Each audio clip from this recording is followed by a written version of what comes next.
गोर लगे छी अपने सबके मिथिला संस्कार पर स्वागत करे छी। मूड़न के उपनयन के सबके टाइम आबि गेल। अब एकटा मूड़न के गीत दै छी, अपने सब सब्सक्राइब करऽ के नहीं बिसरबे, नहीं लाइक करे छी नहीं सब्सक्राइब करे छी। सब्सक्राइब करब, लाइक करब आ की गीत चाही से अपने सब कहब हमरा, जे आब कोन गीत चाही से मैसेज द्वारा जरूर कवर करब। तो सुनू। गोरे गोरे गाला बउआ के छै कारी, कारी के छै करे, ललना रे बउआ के होई छै मूड़न माँ की, हमता बधैया ले बरे, ललना रे बउआ के होई छै मूड़न माँ की, हमता बधैया ले बरे।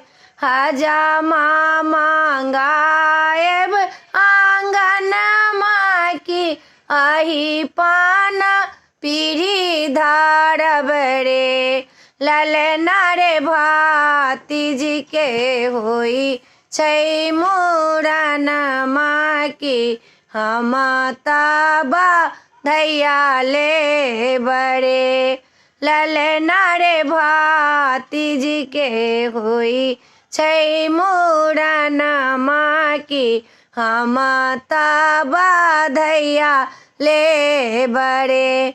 हजामा के धोती पहिराए कुर्ता से हो दे बरे, ललना रे निहू छीनी छौरा हमा दे बाकी, हमता बधैया ले बरे, ललना रे निहू छीनी छौरा हमा दे बाकी, हमता बधैया ले बरे।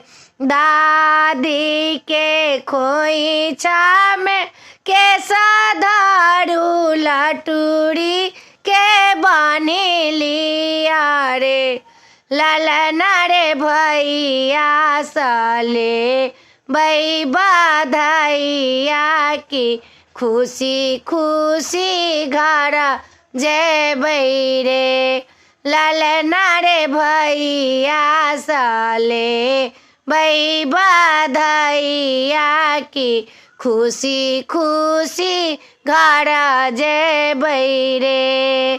हाथ में कंगन माँ से हो लेबा, डाँड़ों में साड़ी लेबा रे, ललना रे भौजी सा मांगब ना कबे सारा, खुशी खुशी घर जेबै रे, ललना रे भौजी सा मांगब ना कबे सारा, खुशी खुशी घर जेबै रे।